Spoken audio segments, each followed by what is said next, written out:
क्या आप कोई ऐसी स्कीम देख रहे हैं जिसमें आपको हर महीने गारंटीड इनकम आए और आपका पैसा बिल्कुल सेफ रहे? आज मैं आपको एक ऐसी स्कीम बताने जा रहा हूं जिसमें आपको हर महीने 11,100 रुपए मिलेंगे और मैच्योरिटी पर आपको आपका पूरा पैसा वापस भी मिल जाएगा। आज हम बात करने वाले हैं पोस्ट ऑफिस की मंथली इनकम स्कीम के बारे में। आज के इस वीडियो में हम जानेंगे कि पोस्ट ऑफिस की MIS स्कीम क्या है, कौन MIS में अकाउंट खुलवा सकता है, इसमें आप कितना अमाउंट जमा करवा सकते हैं, कितना पैसा लगाने पर आपको हर महीना कितना पैसा मिलेगा, मैच्योरिटी पर कितना पैसा मिलेगा, मैच्योरिटी से पहले पैसे की जरूरत पड़ गई तो आप कैसे पैसा निकाल सकते हैं, क्या आपको इसके इंटरेस्ट पर टैक्स भी देना पड़ेगा। हम इसे पोस्ट ऑफिस की 5 साल की FD के साथ कंपेयर करके भी देखेंगे और लास्ट में हम ये देखेंगे कि किन लोगों के लिए ये योजना बहुत अच्छी है और किन लोगों को इससे दूर रहना चाहिए। इस वीडियो को देखने के बाद आपको पोस्ट ऑफिस की मंथली इनकम स्कीम के ऊपर कोई भी दूसरी वीडियो देखने की जरूरत नहीं पड़ेगी। हम इस चैनल में पैसा सेव करने से लेकर उसे इन्वेस्ट करने तक सभी पॉइंट पर बात करते हैं, वो भी बहुत आसान शब्दों में। अगर आप भी पैसे के बारे में सब कुछ जानना चाहते हैं तो आप इस चैनल को सब्सक्राइब कर सकते हैं। पोस्ट ऑफिस में आप 3 तरीकों से सेविंग कर सकते हैं। पहला तरीका है फिक्स्ड डिपॉजिट, जिसमें आप एक बार पैसा डालते हैं और आपको 1, 2 या 5 साल जितने समय के लिए आपने FD की है उसके बाद ब्याज सहित पूरा पैसा मिल जाता है। इसमें आपको एक ही बार में पैसा जमा करना होता है। दूसरा तरीका होता है रिकरिंग डिपॉजिट, जिसमें आपको हर महीने एक फिक्स्ड अमाउंट जमा करना होता है और मैच्योरिटी पर आपको ब्याज सहित पूरा पैसा मिलता है। पोस्ट ऑफिस में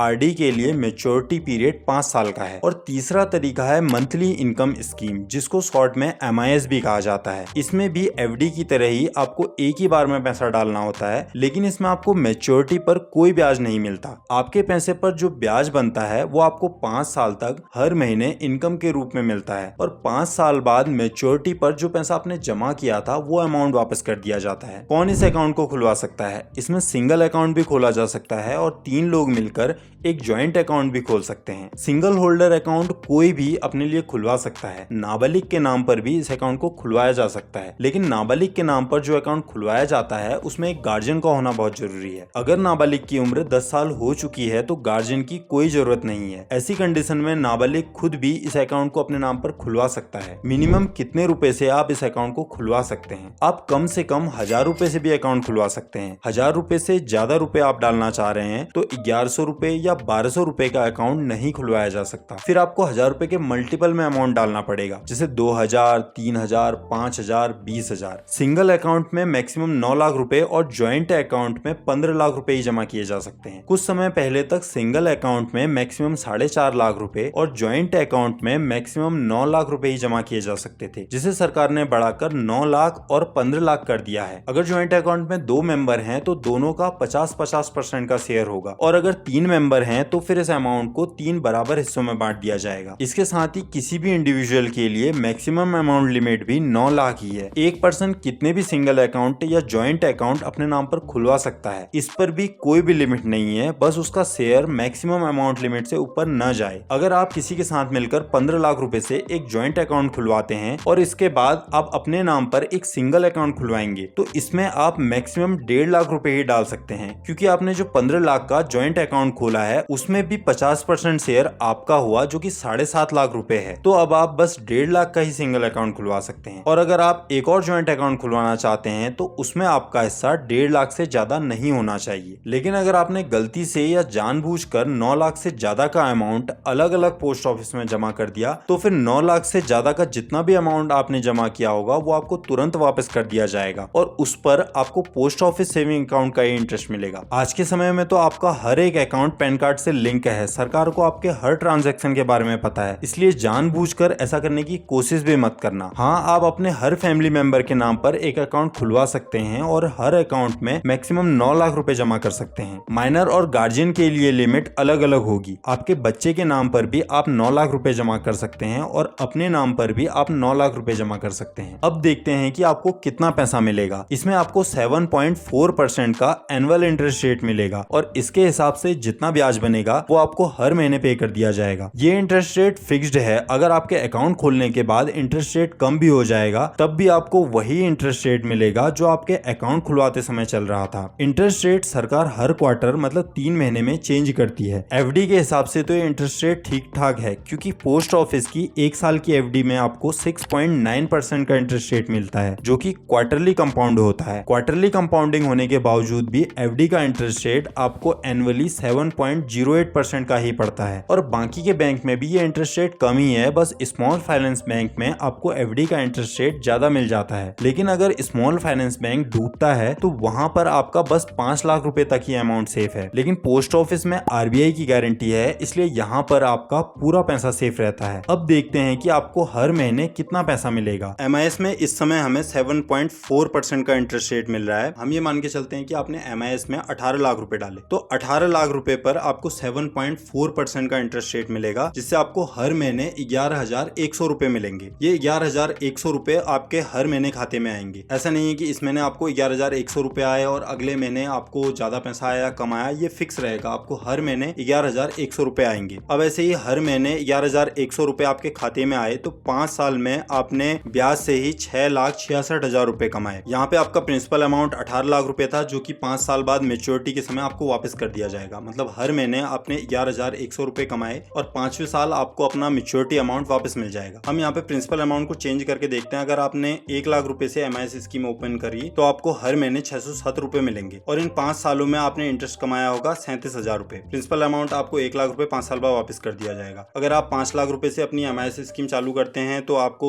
3,000 रुपए की मंथली इनकम मिलेगी। अगर आप 10 लाख रुपए इस स्कीम में डालते हैं तो आपको 6,000 रुपए की इनकम मिलेगी। ऐसे ही अगर आप 15 लाख रुपए इस स्कीम में डालेंगे तो आपको 9,000 रुपए मंथली इनकम मिलेगी। लेकिन अगर आप ये सोच रहे हैं कि जो मंथली इनकम आपको मिल रही है इस पर भी आपको इंटरेस्ट मिलेगा, तो ऐसा नहीं है। अगर आप इस मंथली इनकम को अकाउंट में ही रहने दोगे तो इस पर आपको सिर्फ पोस्ट ऑफिस सेविंग अकाउंट का ही इंटरेस्ट मिलेगा। अगर आपको कंपाउंडिंग का ही बेनिफिट चाहिए या हर महीने पैसे की जरूरत नहीं है तो फिर एफडी या एनएससी करवाना ज्यादा अच्छा हुआ। लेकिन अगर आपको 5 साल से पहले ही पैसे की जरूरत पड़ जाए तो क्या आप इस पैसे को निकाल सकते हो? इसमें आपका मैच्योरिटी पीरियड 5 साल का रहता है। आपके पैसा जमा करने के बाद 60 महीने तक आपको हर महीने इनकम मिलेगी। उसके बाद आपको आपका पूरा पैसा वापस कर दिया जाएगा जो आपने जमा किया था। लेकिन अगर आपने 1 साल से पहले अपने जमा किए पैसे को निकालने की कोशिश की तो आप इसे नहीं निकाल सकते। 1 से 3 साल के बीच में अगर आप पैसा निकालना चाहते हो तो आप इस पैसे को निकाल सकते हो, लेकिन इस पर आपको 2% की पेनल्टी देनी पड़ेगी, वो भी प्रिंसिपल अमाउंट के ऊपर। और अगर आपने 3 साल से 5 साल के बीच में पैसा निकाला तो आपको 1% की पेनल्टी देनी पड़ेगी। जैसे अगर आपने 9 लाख रुपए से अकाउंट खोला था तो आपको हर महीने 5,500 रुपए मिल रहे होंगे। अगर आपने 1 साल बाद ही अकाउंट बंद कर दिया तो 1 साल तक आपको हर महीने पैसा मिला होगा। लेकिन 1 साल तक हर महीने पैसा लेने के बाद आप चाह रहे हैं कि आप अकाउंट क्लोज कर दें और आपको आपका प्रिंसिपल अमाउंट वापस मिल जाए, तो आपका प्रिंसिपल अमाउंट 9 लाख का 2% मतलब 18,000 रुपए आपको पेनल्टी में देना पड़ेगा और आपको मिलेंगे सिर्फ 8,82,000 रुपए। ऐसे ही अगर आपने मेच्योरिटी के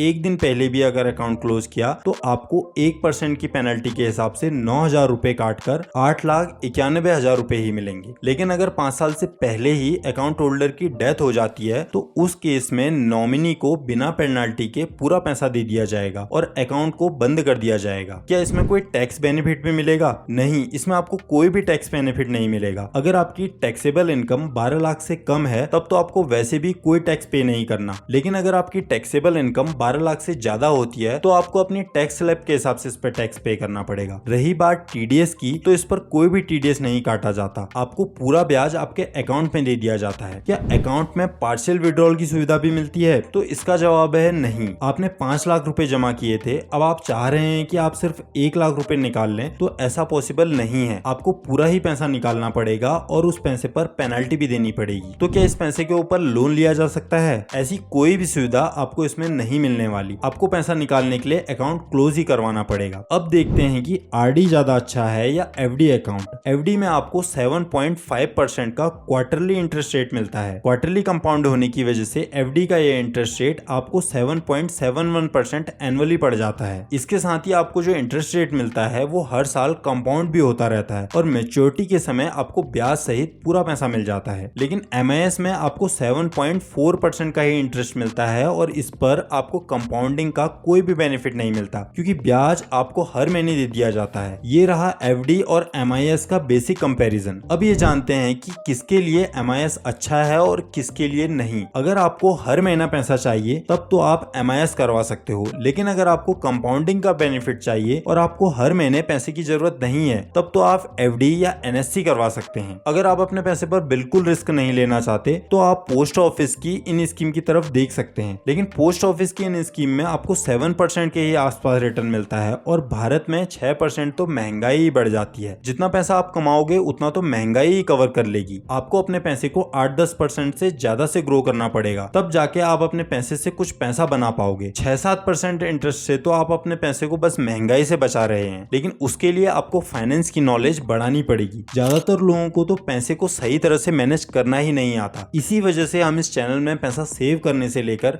उसे इन्वेस्ट करने तक हर पॉइंट पर बात करते हैं, वो भी बहुत आसान तरीके से। अगर आपके घर में किसी भी मेंबर की उम्र 60 साल से ज्यादा है तब तो आपके लिए सीनियर सिटीजन सेविंग सर्टिफिकेट सबसे बेस्ट है। इसमें जो आपको इंटरेस्ट मिलता है वो किसी भी दूसरी गवर्नमेंट स्कीम में नहीं मिल रहा। आपको सीनियर सिटीजन सेविंग स्कीम के ऊपर ये वीडियो जरूर देखनी चाहिए। और अगर आप ये जानना चाहते हैं कि महंगाई आपके पैसे को कैसे खा जाती है तो आप इस वीडियो को देख सकते हैं। अगर आप अपने पैसे को सही तरीके से मैनेज करना सीखना चाहते हैं तो हमारे चैनल को सब्सक्राइब कर सकते हैं।